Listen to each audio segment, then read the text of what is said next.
Rileks, tenang, damai, sadar, tenang, hadir, sekarang.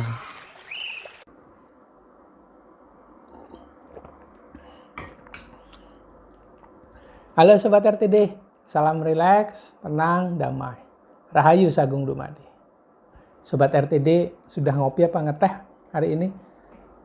Sudah dapat asupan yang tepat, yang membuat pikiran serta perasaannya bisa lebih mudah dikontrol, dikendalikan, atau diamati dengan lebih jelas? Coba kopi apa teh? Atau Sobat RTD punya resepnya sendiri pastinya ya. Oke, doa saya supaya kita semua selalu berada pada kesadaran jiwa tenang. Sehingga damai bisa hadir, bahagia lebih mudah ada. Dan selanjutnya, energi dari ketenangan, kedamaian, kebahagiaan bisa tersebar kepada sekitar kita. Sehingga sekitar kita pun akan menjadi seperti itu juga. Oke Sobat RTD, kali ini saya ingin sharing mengenai hal yang rasanya menakutkan bagi logika. Tapi menjadi sangat bahagia bagi jiwa. Sebuah akhir, tapi juga awal. Akhir yang membahagiakan, awal yang sangat penuh dengan kesejatian. Apakah itu? Itulah kematian. Kebetulan beberapa saat yang lalu, hari Sabtu yang lalu, tanggal 9, sebelum Idul Adha tahun 9 Juli tahun 2022, salah seorang sahabat saya yang saya sudah kenal mungkin 10 tahun, yang selalu mengikuti program-program saya, terima kasih sekali. Akhirnya menjadi sahabat atau keluarga dan kita selalu sharing setiap hari melalui WA. Walaupun kita berada saling berjauhan, saya di Jogja, beliau ada di Semarang. Dan beliau kebetulan lebih dahulu di hari Sabtu itu menghadap sang bos. Siapa bosnya? Sang pencipta, Tuhan yang Maha Esa, Allah Subhanahu wa Ta'ala, entah siapa lagi namanya. Bagi pikiran bisa bersedih, tapi bagi jiwa saya berbahagia untuknya, karena saya yakin dia juga berbahagia di sana, beliaunya. Jadi saya mengirimkan doa, ucapan-ucapan yang menguatkan istri dan anak-anak yang ditinggalkan, tapi juga dalam hati mengirimkan energi ketenangan, cinta dan kasih sayang supaya beliaunya mudah dalam perjalanannya menuju sang kekasih sejati. Lebih dari istri atau anaknya. Kenapa begitu? Ya, Tuhan yang nomor satu kan. Tuhan yang menguasai hati kita. Baru yang selanjutnya ada yang lain.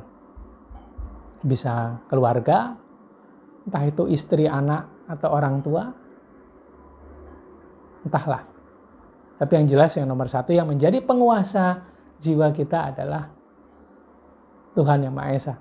Karena dari sana kita berasal, dengan dia kita hidup, dan kembali kepada dia yang merupakan keinginan kita semua, yang menjadi visi misi hidup kita semua. Bagi pikiran, kematian merupakan akhir, ya benar, akhir dari kehidupan di dunia. Tapi merupakan awal bagi kehidupan yang sejati. Atau kalau bisa tidak ada sama sekali kehidupan setelah mati, langsung kembali kepada dia, melebur pada dia. Itu yang menjadi keinginan kita. Bagi beberapa orang yang belajar spiritual juga tahu bahwa setelah kematian nanti juga akan ada kehidupan yang berikutnya. Kehidupan di akhirat yang nantinya juga akan membuat kalau beruntung, kalau ada kekurangan, kita dikembalikan hidup di dunia lagi. Beruntung menjadi manusia. Ya, memang benar begitu. Loh, kenapa nggak kembali kepada Tuhan? Ya memang benar. Yang kita usahakan sekarang adalah kembali sepenuhnya kepada Tuhan. Dengan cara apa? Dengan cara menjalani hidup dengan wakilnya yang ada di dalam diri kita. Yang ada pemandu di dalam diri kita yang juga berasal dari Dia. Karena Dia, Tuhan itu sudah memberikan kepada kita sedikit cahayanya, sepercik cahayanya yang diberikan kepada kita. Itulah ruh atau percikan cahaya Tuhan. Bila kita terhubung ke sana, maka akan membuat kesadaran Tuhan bangkit, mengaktifkan navigator. Dan bila kita bisa tenang, kemungkinan untuk bisa menyadari hadirnya navigator, hadirnya panduan-panduan dari navigator akan menjadi lebih mudah. Nah, setiap saat bagaimana kalau tidak sadar? Ya tetap ada, tapi tidak kita sadari. Karena kita lebih banyak terjebak pada pikiran yang harusnya kita korbankan, perasaan yang harusnya kita atur dengan baik. Bahkan kadang-kadang kita juga tidak sadar, seringkali saya juga tidak sadar bahwa kita bukanlah fisik ini. Bukan juga pikiran ini. Karena kita sebetulnya adalah jiwa. Kalau kita gagal tenang, kalau kita nggak bisa masuk kepada kesadaran jiwa tenang, ya sudah, diaturlah kita oleh pikiran serta perasaan dan jiwa atau diri palsu. Jiwa ego, jiwa amarah, jiwa keinginan. Yang mana itu sangat membahayakan karena dari situ juga masuknya entitas kegelapan. Dark worker. Iblis atau setan masuknya dari situ.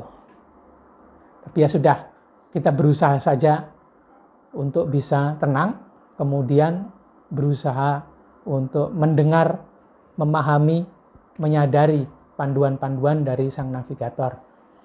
Percikan cahaya Tuhan di dalam diri. Sama seperti Iron Man yang butuh Friday atau Jarvis untuk mengendalikan armornya, baju besinya. Kalau kita punya navigator, dan navigator itu adalah sebuah sebuah hal yang menjadi luar biasa karena itu langsung berasal dari Tuhan. Dan Tuhan memberikan itu kepada kita agar kita tahu kemana juga harus mengarah setelah kehidupan di dunia ini. Bila kita hidup dengan logika, dengan pikiran serta perasaan, bila kita dikendalikan oleh pikiran serta perasaan, kematian itu sangat menakutkan. Karena itu sebuah hal yang sulit diprediksi, tidak tahu juga sebenarnya bagaimana. Tidak ada videonya. Ini adalah video yang merupakan sharing setelah mati. Nggak ada juga kan? Nggak ada juga di YouTube. Nggak ada juga artikel-artikelnya. Ada mungkin beberapa artikel dari artikel-artikel psikologi yang sangat spiritual. Michael Newton pernah membahas di bukunya yang buku itu adalah klinis ya. Jadi hasil dia mencatat dari menghipnotis pasien-pasien dan karena teknik menghipnotisnya sungguh luar biasa, maka itu masuk pada kesadaran jiwa. Dan soul-nya lah yang berbicara, menceritakan kehidupan setelah kematian. Tapi ya begitu, ada yang mempercayai, ada yang tidak. Yang mempercayai menjadikan itu sebagai sebuah hal yang memberikan informasi sehingga tahu bagaimana caranya hidup yang lebih baik. Yang tidak percaya ya sudah, tidak mempercayai. Di situ, di buku itu kita sedikit-sedikit bisa paham bagaimana sih hidup setelah kematian itu. Itu di jalur yang anti mainstream, di luar jalur utama. Yang jalur utama pembahasannya tidak detail. Dan pembahasan-pembahasan itu biasanya disertai dengan atau dibungkus dengan bahasa-bahasa sastra yang perlu juga kita pahami.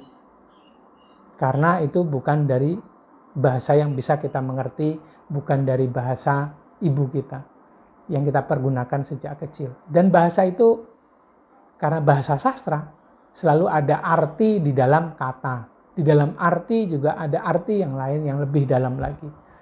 Perlu penjabaran yang luar biasa sulit. Tapi berbeda dengan yang mengikuti panduan dari navigatornya. Pasti akan menjalani hidup ini dengan lebih baik, lebih enak, lebih menyenangkan. Logikanya bisa diatur. Kematian pun, ya memang bagi logika itu sangat menakutkan. Tapi bagi jiwa yang tenang, logika tadi bisa diatur. Oke, bila itu menakutkan, mari kita belajar supaya dia tidak jadi menakutkan. Kita belajar pemahaman yang lebih. Pemahaman yang datang dari mana? Dari navigator yang ada di dalam diri kita semua.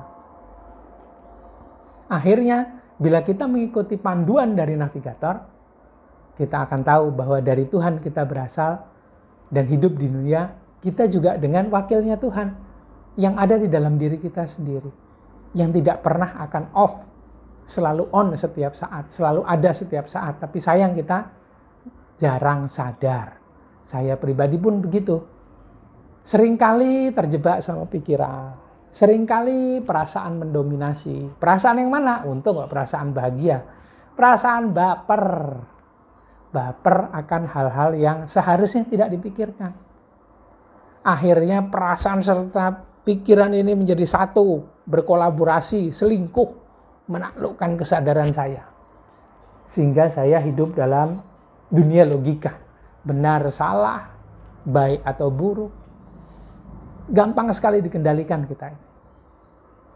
Tapi karena itu juga manusia ini menjadi sempurna. Makhluk lain nggak punya pikiran, perasaan, serta diri palsu, jiwa ego, jiwa amarah, jiwa keinginan. Hanya manusia yang punya. Bisa jadi manusia-manusia yang hidup juga di planet lain juga punya. Tapi di dimensi lain, tidak selengkap manusia yang punya pikiran, perasaan, dan diri palsu. Karena itulah manusia menjadi sempurna.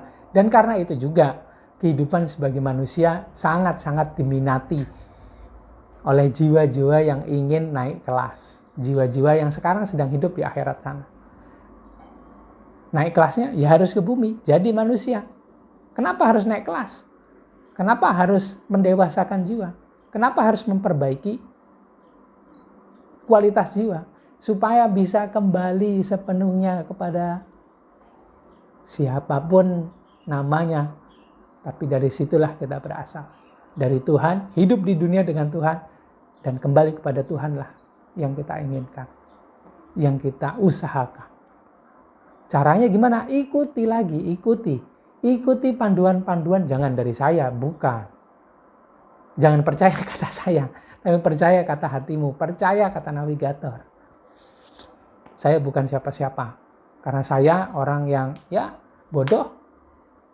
Belajar spiritual pun dari dulu sampai sekarang, dari tahun 2000 berapa itu ya, 2008, 9, atau 10, sampai sekarang malah makin gak paham. Malah makin gak ngerti. Malah makin banyak yang harus dipelajari. Dulu rasanya bisa pengen belajar spiritual supaya bisa ini, itu. Bisa begini, begitu. Tapi setelah dipelajari, makin lama, makin gak bisa apa-apa. Jadi jangan percaya kata saya, tapi percaya kata hatimu. Karena di sana ada navigator. Jadi saya mengingatkan kepada diri saya sendiri bahwa kematian itu adalah sebuah hal yang membahagiakan. Karena seharusnya pada kematian itu adalah awal dari perjumpaan dengan kekasih hati yang sejati. Tuhan yang Maha Esa, bos kita. Dari sana juga kita berasal dan ke sana juga kita kembali. Kekasih hati, apalagi sebutannya. Sang pacar, apalagi. Entahlah apalah yang namanya. Tergantung sobat RTD. Tapi dari sana kita berasal. Dan ke sana kita juga akan kembali. Dan dia juga sudah ada memberikan wakilnya yang menemani kita hidup di sini. Bayangin, dari kekasih hati kita berasal, dengan kekasih hati kita hidup, dan kembalinya juga kepada sang kekasih hati. Betapa menyenangkan bagi jiwa. Tapi bagaimana dengan logika? Jangan lupa kembali kepada kesadaran jiwa tenang. Perbanyak relaksasi energi sehingga bisa ada pada kesadaran jiwa tenang. Kalau bisa tenang, perasaan-perasaan bahagia tadi akan mudah muncul.